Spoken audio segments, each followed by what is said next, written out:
Welcome to Denim-wrapped Nightmares, Tipsy Exchange podcast, where we explore the Supernatural series, episode by episode.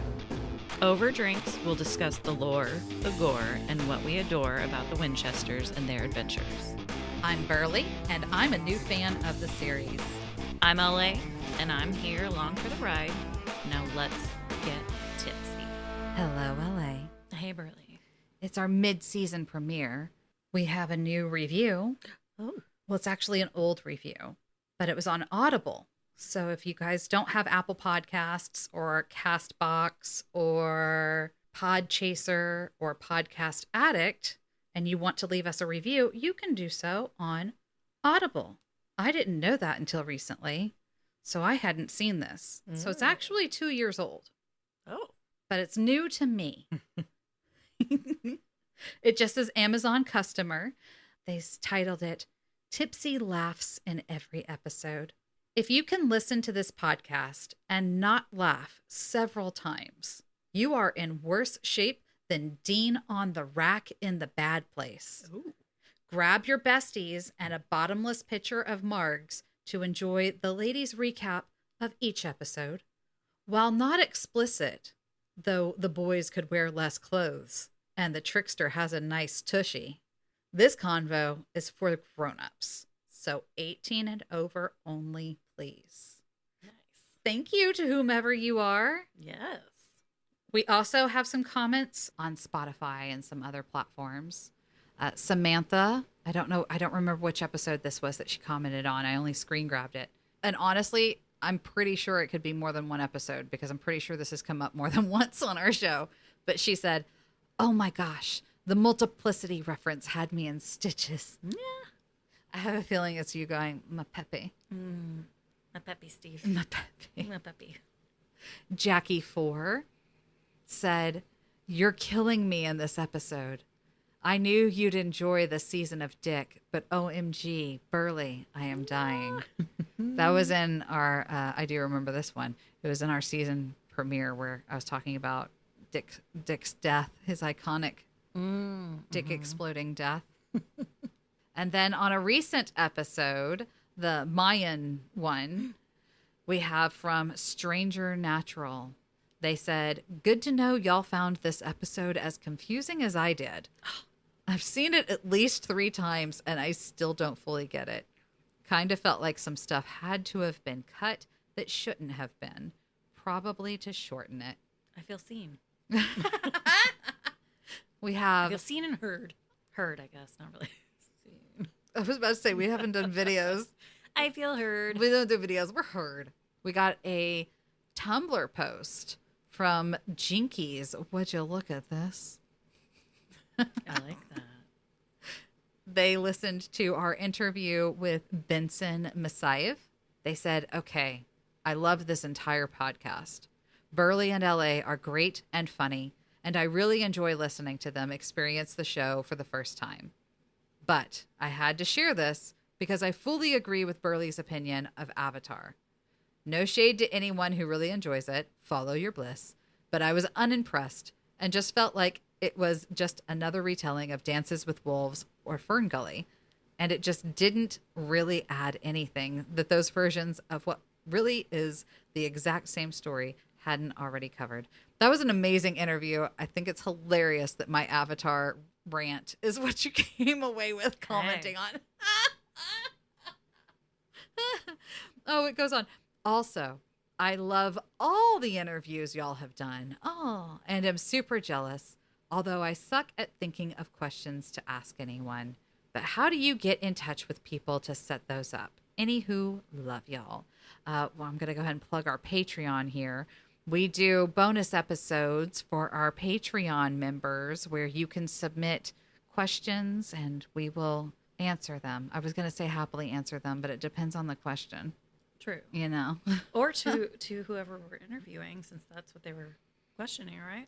Yes, we ask our Patreon members whenever we know for a fact that we've got something scheduled, we've got it in the books, we're going to be interviewing this person, we'll ask our Patreon members, "Hey, we're going to be talking to this person. Do you have any questions you'd like us to ask them?" So that's another benefit of joining our Patreon.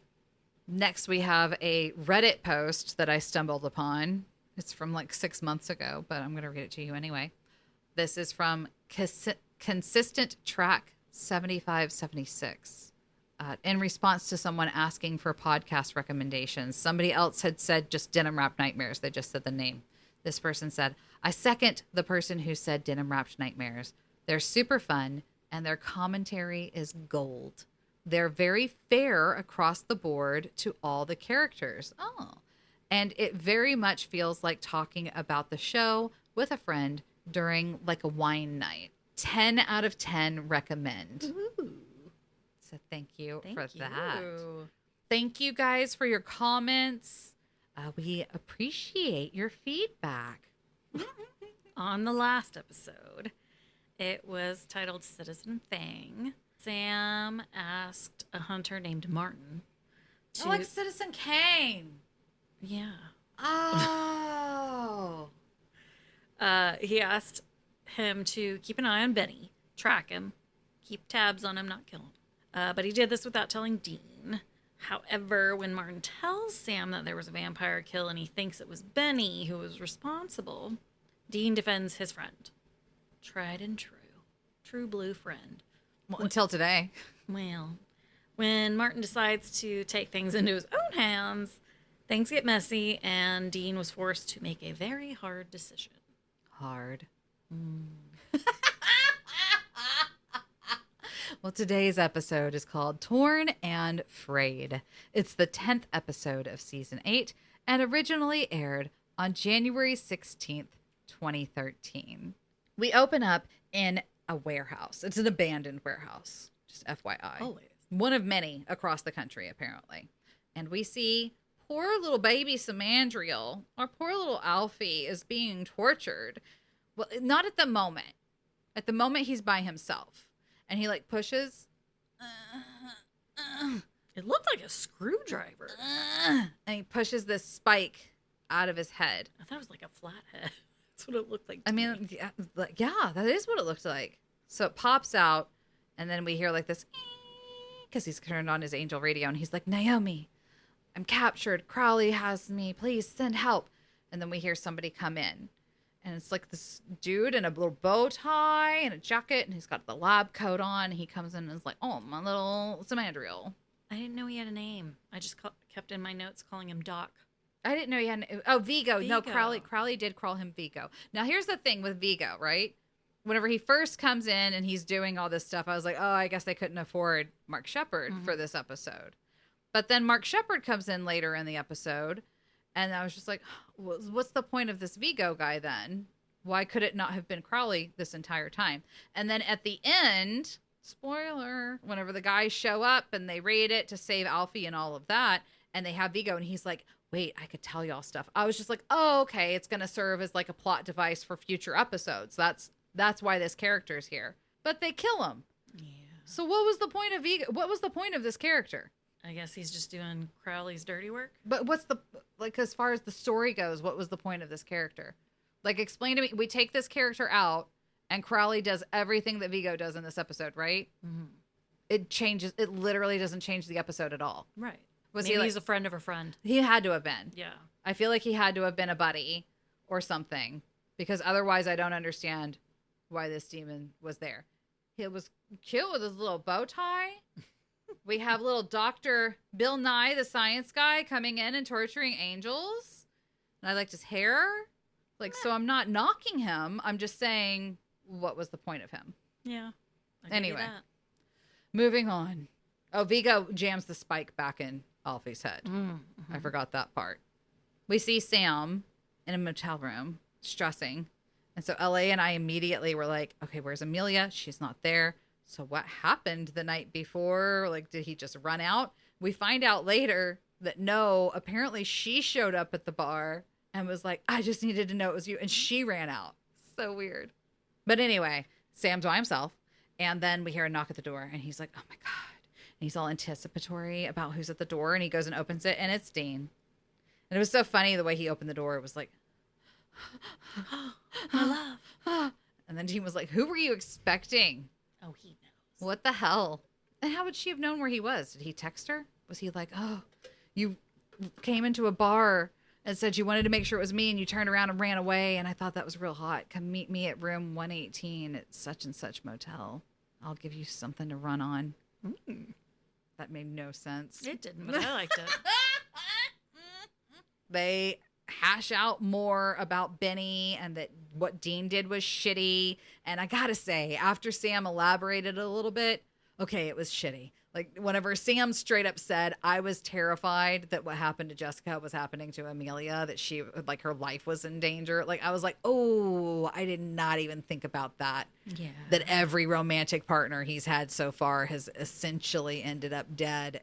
Yikes. You know, like, but luckily Dean does fess up. He does go, okay, it was shitty. I'm sorry. We got to sweep it under the rug. Mm-hmm. I still give him props, though. Which one? Dean. To help his friend Benny. He got his brother out of the way in, like, the best. Right. And he did not apologize. The way he knew was, like tried and true would get him out of the way. Right. And he didn't apologize for helping Benny, but he did apologize for deceiving him about Amelia. True. Yeah. So, which is good. Yeah, that's good. And he left him. He was like, do what you need to do here. You need some space. You need some whatever. That is what it is. I'm out. Then we see Cass pop up in a park and heal a little baby. And that mama, she looked so tired. I know. She looked so tired. And he, like, popped in and was like, yeah, baby's been crying for a couple of days. Well, if you've known that, where were you yesterday? Well, I like that he said something about the doctors missed this and this that the baby actually had, which it's like, well, yeah, that makes sense. But also, like I said, where were you yesterday then? Yeah, when it's just started. Yeah, right? Baby's already been to the doctor, got a diagnosis, and now you show? I mean, the implication here is that Cass has just been flipping around, helping all kinds of people since he left Fred Jones in his peaceful little sanctuary, whatever he is doing. So I love that because that was the main thing he said. He wants to help people. That's why he wanted to be a hunter. So I adored this, but immediately gets snapped away and he's in Naomi's clutches again. So Naomi says, oh my God, Castiel, Samandriel, he's captured. Crowley is fucking him up, girl. I need you to go save him. And Cass is like, I'm going to need help. And she's like, take whatever you need. Now, she told him to report back to her on what the Winchesters are doing. Mm-hmm. He hasn't done that we've seen yet, right? No, but she also told him that he needs to bring Samandriel home. At the end of the episode. Well, she told him now. And we don't see that. Oh, she tells him bring Samandriel home. Yeah, that's okay. Right that's now, his directive. Winchester's sidebar, get Samandriel. Whatever way you need to. Yeah. And if you need to use those Winchesters to achieve your goal, by all means. But then go for it. Report back. Bring that body back here. Bring me that Alfie. I'm going to need that. And again, Castiel never remembers it. Yeah, I know. After he sees Naomi and gets zapped back, he just starts acting as if it was his own idea every time. She's not good about consent. I don't appreciate it. No, she's not at all. Not at all. So, of course, Castiel's given a mission. Immediately, he's like, you know what I need Dean. My boy. I need that boy. I need my man. I need my fellow hunter because I'm a hunter now. But I'm not good at talking to people, so I need Dean. Oh my God, I loved that. Okay, I'll wait till you get there. So we cut to Dean. He's made it back to Rufus's cabin. He's sleeping on the couch with a beer. Passed out. Like it's a teddy bear, right? It doesn't even pan. It just cuts, and there's Castiel just standing there staring at him. And it cuts back. He wakes up. He like jerks awake. And he's like, I told you before that's creepy. And I'm like, so this is not the first time that he's woken up to Castiel watching him sleep, which I thought was fucking hilarious. And Castiel explains that, Samandriel, and I love that teen who's like, wiener on a stick? Aw, that little guy? Alfie. Little innocent Alfie? Oh my God. And We're back there again. Yeah. Cass is like, okay, I narrowed it down to Hastings, Nebraska. Okay. But that's all I've got. I don't know what to do with that, which means I have to talk with people, and I'm not good at that, but you are. And Dean was like, okay, hang on. Let me clear this porn off of my internet browser real quick, and then we're going to Google away, and we're going to figure this out. We're going to do this. It'll be fine. I like that it was very obvious that it was porn on his computer, but when he pulled the screen back up, he just put his hand over it. Like, that helped the situation. I liked it when he slammed it. It was like, you saw nothing. Yeah, whatever. But he like opens it up, puts his hand over it, and you could still hear. And I like whenever Castiel's like, where's Sam? And Dean's like, no, Sam's not here. Fucking loved that Castiel was determined. Like, no, we need Sam. I know. We need Sam. We got to get the team back together. Yeah. So they get to work. Let's go. Operation Save Samandriel. Castiel tells Dean that like weird shit happens when angels get tortured, man, because angels scream. That's when the weird stuff happens. Ripple effect. So we see the scream, and the first thing that happens, like they cut to Vigo and Samandriel's screaming while he's screwing stuff in, doing all this stuff, and like a jar explodes, and Vigo seems very excited about it. So I guess this is the first time that they've hurt Alfie enough to where he's screaming, which just breaks my heart because they've had him for what? Didn't Naomi say a week? Yeah. Oh, and we know that Crowley's had him for a while, but I'm guessing this is the first time he's been like screaming from pain, which is, oh, my little baby. I hate it. So we see this man walking down the street, and there's this bush, and the bush starts talking to him, and it's like, soy, milk, flan. And he's like, what? And it says, so la di do. And he's like, oh my God. Verbatim. What? And then he leans in really close, and the bush is like, fire up in here, and bursts into flames, and he goes flying up against defense. So luckily, Dean and Castiel find out about this, and they're like, burning bush near Hastings, Nebraska? That's our thing. I think that's our thing. I think that's going to get us closer to our boy. Let's go check that out. So they go see him, and he's all burned up, and they're like, let's make jokes. It'll be funny. No. And then the guy was like, totally, I'm on the same page as you. I would be laughing my ass off right now, except for the fact that I need a skin graft. Yeah, too soon. Yeah. Too soon. But he was a good sport. My God. He was. I'd have been like, get the fuck out. Right? Get out. I would have been like, fuck you. Yeah. And he lets them know, like, it sounded like Klingon. And they were like, well, what did he say? And he was like, I don't know, soy milk flan, whatever that means. It was Vulcan or something. They were just like, oh. Soy milk flan. Oh, I know what that means. It's Enochian. Mm. And Castiel said, angel screams, man. That's how it happens. Back at the motel, Amelia shows up. And it's just like, I have that husband at home, and he's okay, I guess. But you? Psh, since you came around? I wake up thinking about you every morning, man. Game changer. Let's fuck. And Sam goes, okay. And we get Sammy without a shirt on. Mm-hmm. I love that it's like... He's hairy. He had some hairy toes. I do kind of like it's opposite of what it normally is, where he's in the bed all covered halfway, and she's out saying like, hey, I don't know about this. Is that what she said? Is that what she said? Because that's not what I heard.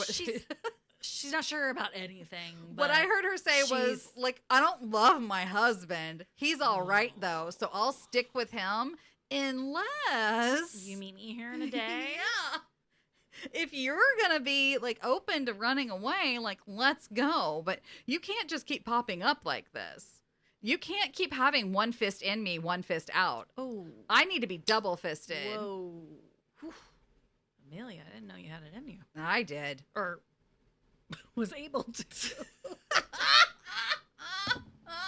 Okay. And I love it whenever she was like, so are you she pissed me off when she was like, did I keep finishing your sentences? Yeah. Hey, bitch, that's called interrupting. How about you just chill out for a second and let the man talk? I feel, well. What? She is quite the manipulative lady. Yeah.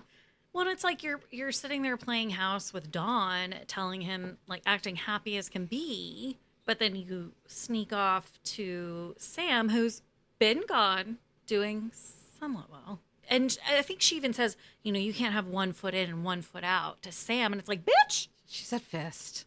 No, she did not. Okay, stop. But despite your fisting comment, I do think she says, like, Sam, you can't have 1 fist. God damn it, I was going to say 1 foot in and 1 foot out. I could be wrong. Maybe she didn't say this. But I was like, okay, pot. Like, what are you doing? Yeah. You made your choice. Right? And now you're just trying to pull him back in and then Poor Dawn's heart? Yeah. Not cool. I mean, that's the thing, though. I don't think she made the choice. I think that they fucked up. And when they showed us Sam packing and leaving and being like, Dawn wanted a chance, that they forgot they showed us. You know what? Here's what happened. I'm going to fill in the gaps here. All right. He's packing his bag. He's telling her that she needs to give Dawn another chance and all that other stuff. That's the day that he leaves. But before he leaves, she taps him and is just like, hey, before you go, one more time. And so he at the house. Yeah. Well, they were at the house when he was packing. When he was telling her that she... No, I'm sorry. I'm getting confused from this episode and the motel. Yeah, no, I'm flashing okay. back. I'm sealing the gap between what we saw in Citizen Fang and what we saw in the season premiere here. All right? So they hit it one more time, fell asleep together, and then Sam woke up and remembered, oh, yeah, I just told her you should get back together with your husband. He deserves another chance. And so that's why when we see him leaving... That's why he's like petting the dog and doesn't so much as talk to her or do anything with her and just leaves. Okay. Because he's already told her that it's done, that she needs to go give her husband another chance and he's out. Mm-hmm. So I don't think she made a choice. I think Sam made the choice for her. Yeah. Okay. Yeah. All right. I'm with that in mind, I understand why she would come running to Sam. I don't understand why she would go, oh, well, Sam told me I have to get back together with my husband, so I guess I will. I don't follow that logic. Well, it's like, so, okay, all right, it's too complicated because, like, he's leaving in the first episode, and then there's this episode where they're talking, she's like, give me a few days, and then Dawn shows up to the bar and says, like, oh, we'll respect her choice, and then we're supposed to believe that Sam was just like, no, you give this choice, you got to give him a chance like you gave me, blah, blah, blah. And now she's like, okay, well, 2 days from now, we decide if we want to be together. It's too much. What? Sam told you to give him a chance, and you decided, I'm going to have him move into the house that I bought with Sam, and we're going to start a new life together. And all it takes is seeing Sam looking in your window to decide none of that. Yeah, let's fuck, and then I'll give you 2 days to decide if we want to come back to this motel room and fuck more and be together. Yeah, forever. I'm going to run away. Okay. Amelia's real stable. Yeah. Listen, we all need therapy. All right, well, speaking of a stable relationship, Dean and Castiel, they finally find the warehouse where Samandriel is being held. It's another, well, it's not another, but they've gone to other warehouses. This is the same warehouse from the beginning, right? So they're sitting there and they're like, oh my God, there's guys standing outside and they're losers. And then Cass goes, wait a minute, they're losers with multiple faces. Those are demons. And it's like, what was it, 3 or 4 outside? I think so, yeah. And Dean said, oh, well, if there's that many out here, we can bet that there's at least twice as many inside. So we gotta hit him with everything we have. And Cass is like, cool, I'll go get Sam. And Dean's like, no, you will not go get Sam. We will go talk to Kevin. And I love that they go to Garth's houseboat, and I got really excited. I thought we were going to see Garth. I thought they were going to get him to come help them. But no, they're going to Kevin to find out what the recipe is for the demon bomb thing. So I was excited we got to see that again. I did say I wanted to see that again. We got to see it again. So they go to him, and they're like, okay, we need the recipe. And Kevin's just like, sass. It's so hard. I'm busy. Get out of here. I'm on tablet. Fizzles Foley. I'm on the Fizzles Foley boat, and I don't know where Garth is. He comes and goes as he pleases. But Fizzles Foley is my desert, okay? I am learning the tablet. I sent my mom away. She's a distraction. Yeah, she's safe. It's fine. Good for you for thinking she's hot, Dean. Congratulations.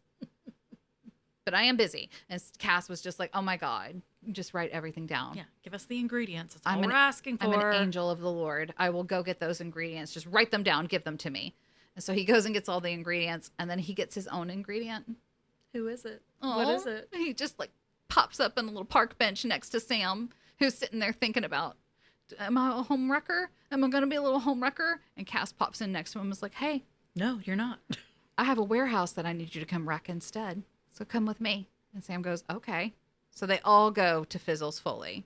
Dean was not happy to see Sam at first. I know. And then Castiel was like, hey, stow your shit. I will say, Kev. Little Kev. You know, he's on this boat. And he, people, they're on the boat. If they've been on the water for a while, they grow out their beards. They get a little scruffy. His was very precisionally done. Did you notice? Mm-mm. He had the little, very thin line around the mustache and down to the chin, and then just the chin up to the sideburns. Well, he just finished his AP classes. How long ago? Maybe that's all the hair he can grow. Oh, I'm sure. I'm just saying. But it looked very neat and clean, so good for him. Maybe Garth has been helping him. Garth's like, even though you're on a boat doing research by yourself every day, all day, I could totally see clean Garth. your shit up. I could totally see Garth doing that. Yeah. Like, we are on a houseboat, but you should still manscape. Respect yourself. Take care of yourself, Kev. Yeah. I'm not going to have a hobbit in this little houseboat. Yeah. Fizzles fully. Not gonna have it. No, we have standards here. Mm-hmm. I could see it. He's like, I'll be checking. I will see you after my supply run. And that beard thing, kind of, not really, that you have going on, it better be pristine. That tiny bit of scruff better be Clean trimmed. that up. Yeah. While Cass is gone, before he gets back with Sam, I do have to say, Dean takes a call from sweet little Benny. He's like, I'll come with. I'll come with. And Dean says, no, you don't come with. I will have to meet you with a coffee later whenever I finish this case. And Benny, he's struggling. And he tells Dean he's struggling. He tells him he lost his anchor, his reason for staying clean, so to speak, right? Like he's just Which he should have done for himself, but in general. right. But he's not there yet. He's so lonely. He's just so lonely. I know. Well, you shouldn't hang out in a park with other people. I'm just saying. I don't know if he was hanging out in the park with, like, he was in the park with other people. Was it for company or was it like stalking? I know. That's what I'm saying. Like, don't even put yourself in the situation. Oh my goodness. What's he supposed to do? Stow himself away in his camper? Live in the woods. Kill animals, I guess. He can live in my woods. Oh, okay. I don't know what I don't have anything to say. Anyway, Benny's just like, I'm really struggling. I really need a friend right now. And Dean's like, oh yeah, I'll meet up with you later. We're gonna get coffee. It'll be okay. Well, then we go back to the warehouse. And again, like I said, Crowley comes walking in. And that's when I was just like, what's the point of this guy then? Like, I thought this guy was because they couldn't afford Mark Shepard or he wasn't available or whatever. But no, here comes Crowley. And he's just like, oh my God, what is going on here? What are these noises that are happening? Because Vigo's like, flaxseed.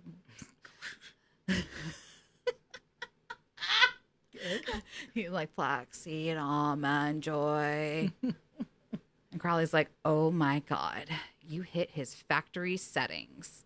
We're going to be able to get some information from him, like secrets, things that he doesn't even know he knows.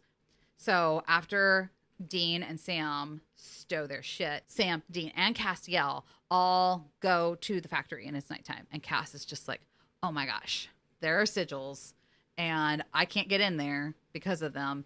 They're on the north, south, east, west sides of the building. You have to destroy all four before I'll be able to get in there. And he pulls out a Sharpie. Cass just carries a Sharpie around. I love it. Who knew? And draws the symbol on Sam's palm. And then he gives Sam his angel blade. Is Sam Cass's new favorite? I mean, Like he was like, he went and got him and he's like drawing on only his hand and gives only him the angel blade. And it's like, what? he seems to really want Sam around. He these really days. wants Sam here. It was very cute. And so he's just like, okay, y'all go take care of that. And then I'll come in and I'll save Sam, y'all. And they're like, okay, got it. So they go and they take out the demons outside. And they go in and they sneak around. And it was very cute seeing them work in tandem with each other. Mm-hmm. I enjoyed this little brotherly scene going and taking out the sigils. Because even when they weren't together, it's like they were still in sync. Even whenever Sam got attacked, Dean was right there, even though he wasn't there. All of a sudden, he's right there to help him. And so they get rid of all of the sigils. Cass comes in. They found where Sam Mandriel is screaming. They can hear him. They're like, Alfie's in there. We got to go. But Cass, all of a sudden, starts getting these flashes. And we didn't get to see any of them for very long. But it looked like Naomi had a dentist drill, but was going like in Castiel's eyeballs with it. Like, it seemed like it was higher up, like it wasn't in his mouth, even though he was like, it kept showing him screaming. And so it was showing his mouth open. So maybe I was just seeing stuff wrong, but it seemed like when it showed her very briefly from far away that it was higher up, but maybe it was in his mouth. No, I don't think so. I mean, Castiel looks freaking terrified all of a sudden, just like cowering in the corner. yeah. doesn't know what to do. Sam and Dean are just like, what the fuck? So Dean goes, plan B, and just runs into the door as hard as he can. And again, these brothers are in sync at this point. Even though they haven't quite hashed things out yet, I think they kind of have. That they've kind of accepted with each other, that they both kept shit from each other and yada, yada, yada. Because, like, after Dean runs into the door, Sam was confused for, like, maybe half a second. And then he runs into the door. And then they're just alternating, trying to break the door down. They finally break in to go save Samandriel. But unfortunately, it's too late. Vigo and Crowley have tortured the big secret out of Samandriel. There is an angel tablet. Crowley is very excited about this. Oh, yeah, I'm sure. And Naomi, whenever she, like, snaps Castiel up, she, like, tells him, like, if a fucking demon tablet is going to tell them how to seal the gates of hell forever, what do you think an angel tablet's going to tell them how to do? This is bad news. But we aren't there yet. So Sam and Dean, they kill Vigo. So all the, again, that's why I was just like, what the... I thought he was going to be a plot device for the next episode, that he was going to share. Nope. Bye-bye, character who could have not been in this episode and it wouldn't have mattered, but your bow tie looked cute. Castiel takes Samandriel outside, like teleports him outside. His little screws from his head. Oh, he was pulling all of them out while Sam and Dean were fighting all the demons off. And he was being so gentle and so kind and like, oh. I know. And you're thinking like, oh, thank goodness he's saving him. And then he takes him outside. And he's just like checking to make sure if he's okay. And then he gets zapped away to Naomi and she's like, kill him. Yeah. Get rid of him. What'd she say? That Crowley cracked the codes and... He's compromised. It was the lie she told him to tell. But here's my whole thing. Like, why'd you need him dead? Yeah, but doesn't Samandriel also be like, you can't take me back? Oh, yeah, that's right. Like, he knows. So I forgot that. So Samandriel, Castiel teleports him outside. And that's when Samandriel starts going like, oh my God, you cannot take me back. That Naomi bitch is up there. She is controlling us. She is controlling everything. Wake the fuck up, Castiel. And that's when Naomi starts telling him to kill him. Yep. You're right. So he was technically compromised because he was now aware of everything that's been happening. Yeah. His brainwashing or whatever is going on. Well, and she's all, he should have protected the angel tablet. Yeah, well, she was like, I would have died with that information. I mean, he was almost there. He was like zonked out. Like this, whatever they had hit with the little screwy things seemed like. He was a zombie. Yeah, he wasn't even in control anymore. So Ellie and I are really upset about Samandriel, guys. Yeah. A shitty way for him to go out. I liked him. I agree. I'm very upset. We got Naomi. We got one episode with him getting to be all cute and adorable in his little wiener hut, and like every other time we've seen him, he's been bloodied and tortured. Like I'm upset. Mm-hmm. I wanted more. I wanted better for Samandriel. I liked his little character, and they could have done a lot more with him, in my opinion. I agree. Anyway, Castiel does it. He straight up pulls out his angel blade that he somehow got back from Sam at some point and takes out Samandriel. So Sam and Dean come walking out and are like, what the fuck, man? And he tells them everything that Naomi told them to say. Like, he was compromised. He attacked me. It was self-defense. Blah, blah, blah. I have to take his body back up to heaven. That's where his remains belong. Which Naomi wants his body because she wants to try and figure out exactly what information Crowley got from him. All she knows is the angel tablet, apparently. And while he's lying to Sam and Dean, blood starts running out of his eye and down his face. And one of them noticed. They're like, what the hell's that? Something like that. Do you remember what was the excuse he gave? I don't remember. Oh, I remember. He said, "Oh, I must have gotten my vessel must have gotten damaged whenever we were fighting or whatever." It's like, no. I think they know better. They're thinking, Well, we know they know better, right? Because this scene happens. Cass takes Samandriel's body. Oh, I'm still upset. And Sam and Dean go immediately back to Rufus's cabin. Angels seal up the whole thing with every sigil that they know. And then they're like, okay, now we're all sealed. He can't hear us. What the fuck was that? Gossip. Yeah, let's gossip about Castiel now. And they were both like, that was so weird. And Dean's like, I know. Like, I've been telling you. Like, it's been off since Purgatory. I've fucking been telling you. And Sam's like, yeah, that was some weird ass shit. Nothing brings people together like talking shit about somebody else, you know? Terrible. But it's true. No, I don't like it. They were like, oh my God. All tea, no shade. He be weird. Oh my God. And then Dean goes, you know what? That's enough shit talking. Okay. You have a girl. Go get your dick wet, bro. Go get that girl. Yeah, he's like, I can't separate my life from the job like you can. I was so proud of him. Yeah. And he was being so casual about it. I was just like, oh my God, look at him. Character development. Did Naomi get to him too? Did Naomi get to that? I'm just kidding. She like got Dean and was like, quit hiding your shit. Yeah, Dean like straight up tells Sam, I think I was jealous. Mm-hmm. Like I couldn't separate the shit like you can. Yeah. But Good. you can. Big of him. Good. Mm-hmm. And then he tells him the same thing that Amelia did. He was like, but seriously, bro, both fists are no fist at all. Maybe I'm thinking that Dean said that, not Amelia. The 1 foot in, 1 foot out. Either way, whatever. She's in the wrong. But Sam was just like, I don't want a double fist. Yeah. I'm going to no low fist. I'm going to stand her up. I'm not going to text her and tell her, hey, I'm not coming. She's not going to go. Yeah, he's like, I'm sticking with you, bro. I'm going to go make some chili. And Dean was just like, you know what? While you're making that chili, I have to let down somebody really quick. So hang on, I got to go make a call. Yeah. And he calls Benny and is like, hey, I know you're in a really tough spot, but into the line. Well, he didn't know. And Benny was just like, cool. I guess I'll talk to you later. And I was just like, okay, I understand the parallel they were trying to draw here, but it is not the same. No, not Amelia's going to be fine. Whether she chooses to stay with her husband, is it a perfect relationship? No, but like she said, she's content. I'm sure he's content. If she stays in that marriage or if she like nuts up and leaves that marriage, whatever decision she chooses to make from here, she's going to be fine. Yeah. She just needs to go talk to a therapist for a little bit. She will be fine. I don't feel like Benny's going to be fine. No. His only support systems have all been ripped out from underneath him in the past 2 episodes. I don't think he's long for us. No, I don't think so either.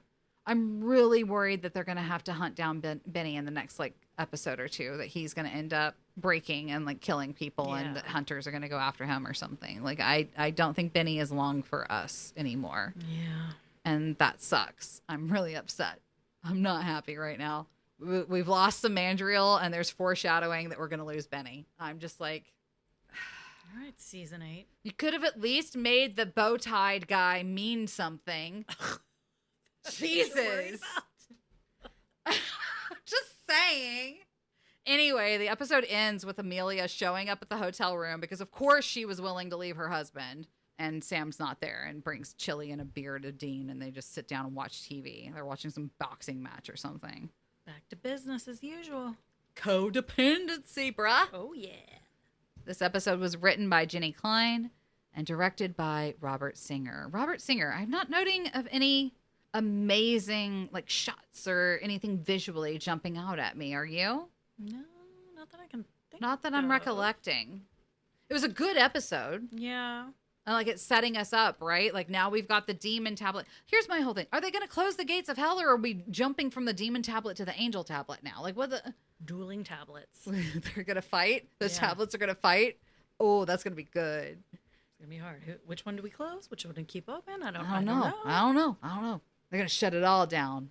Did you... Well, there was no gore. Well, Samandriel's torture, but I wouldn't even call that gore necessarily. It was just uncomfortable and sad. Yeah. Did you endure? Whoa. Phew. Did you adore anything about this episode? I adore that we're getting some closure to the end of these flashbacks. Yeah, I think we're actually Amelia. done now. Yeah. I think we're actually done now. Yeah. We thought we were done as soon as the husband was back in the picture, but yeah, I think we're done. I'm adoring finally getting there. You ready to be done with that? What about you? I mean, it was good to see Samandriel again, but like also at the same time, not. You know what I mean? Mm-hmm. I would love to say that I liked the little bow tie character guy, but he just confused me. Yeah. I'm still interested about this Naomi character. Me too. Like, I feel like she's going to be a big bad or something. And like, as much as I'm glad the boys are back together, it's just... I feel like they've squashed it all, though. Yeah. I feel like they're good. I feel like the fact that Dean has confessed that he was a little bit jealous. I mean, unfortunately, the fact that Dean is cutting Benny out of his life now, that's going to... Yeah, they're both cutting out huge people that were in their lives when each of them were out of each other's lives. I mean, Sam's makes more sense to me than Dean's. With Dean's, I just feel like, why don't you just invite Sam to go get a beer with Benny? Yeah. Like, coffee. Why don't the three of you... Coffee? It has to be coffee? Okay. Why don't you just invite Sam with you to go get the middle of the country coffee with Benny and let Sam actually get to know Benny? Yeah. Like, ask Sam, like, if you would just ask Sam if you'll be open to getting to know him a little bit, let's go do this. Knowing Sam, he's gonna be, especially since you just did this whole big confessing that you're jealous and da-da-da-da-da thing. He would have agreed. Yeah. He would have agreed. Maybe not the best time when he's struggling, but... You know. Well, right. Go there, meet him, get him back on track, and then... But you know what? Maybe him struggling would be a good time for Sam to meet Benny because he would see that Benny was actually trying. Well, how much he doesn't want to do it. Exactly. Yeah, he's fine. Okay, yeah, you're right. I could see Sam's a bleeding heart. I could see Sam seeing that he was struggling. Think back to the episode with Gordon where... It's not Tara. Her name was Tara in Buffy the Vampire Slayer. Lenore. Wasn't it Lenore? The vegan vampire? I think so, yeah. Sam loved those vegan vampires. Benny's trying to be a vegan vampire. Yeah, why can't... Yeah. Give Sam a chance. I am convinced Sam was only being pissy because you were being pissy first, Dean. And now that Dean's finally let it go and isn't being pissy anymore, I feel like Sam would have done the same thing. I mean, maybe he would have been a little mad about Martin still, but Sam knows what happened in Albuquerque. What more would he have needed from Martin, you know? Yeah. He knows. True. What about the lore? Okay. Well, for lore, we're talking about brainwashing. Oh, wait. First, I have a little bit of lore. Oh. A smidge. I went ahead and Googled it because we've been talking about Samandriel and that good semen, right? Oh, that's right. So I did go ahead and Google it, and bad news, guys. I was wrong. It was not Samandriel with that good semen. It was the Archangel Samael. Okay, well, that's understandable that they're confusing. Thank you. Yeah. I still think it was funny that we thought it was Samandriel with the good semen, and he was a Wiener Hut guy. Yeah, I mean, come on. R.I.P. Samandriel. Still think. I don't know. Oh, baby. Okay, take us into the lore. All right, well, the origins of the concept were from the 1950s, and the term brainwashing was popularized by Edward Hunter, who translated the Mandarin Zinao? Sorry, I apologize, as always, about my pronunciation. You should have researched like I did, because my Enochian pronunciations were perfect. Get out of here.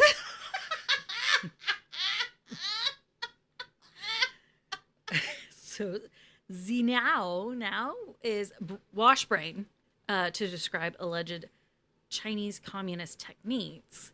Hunter later revealed to be a CIA propaganda agent, portrayed it as a mystical oriental practice that could turn people into living puppets or human robots. Now, the concept gained traction during the Korean War when American POWs made shocking confessions. Colonel Frank Schwabel and others falsely confessed to using germ warfare.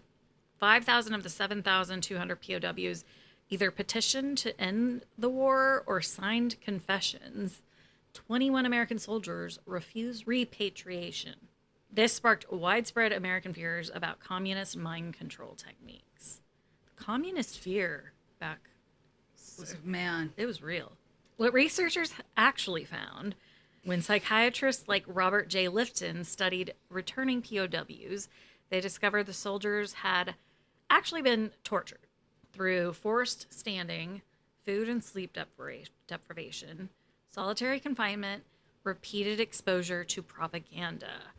Popular culture embraced the brainwashing fantasy after this through movies like The Manchurian Candidate and books by pop psychologists, aided by behaviorist theories suggesting minds could be easily reprogrammed.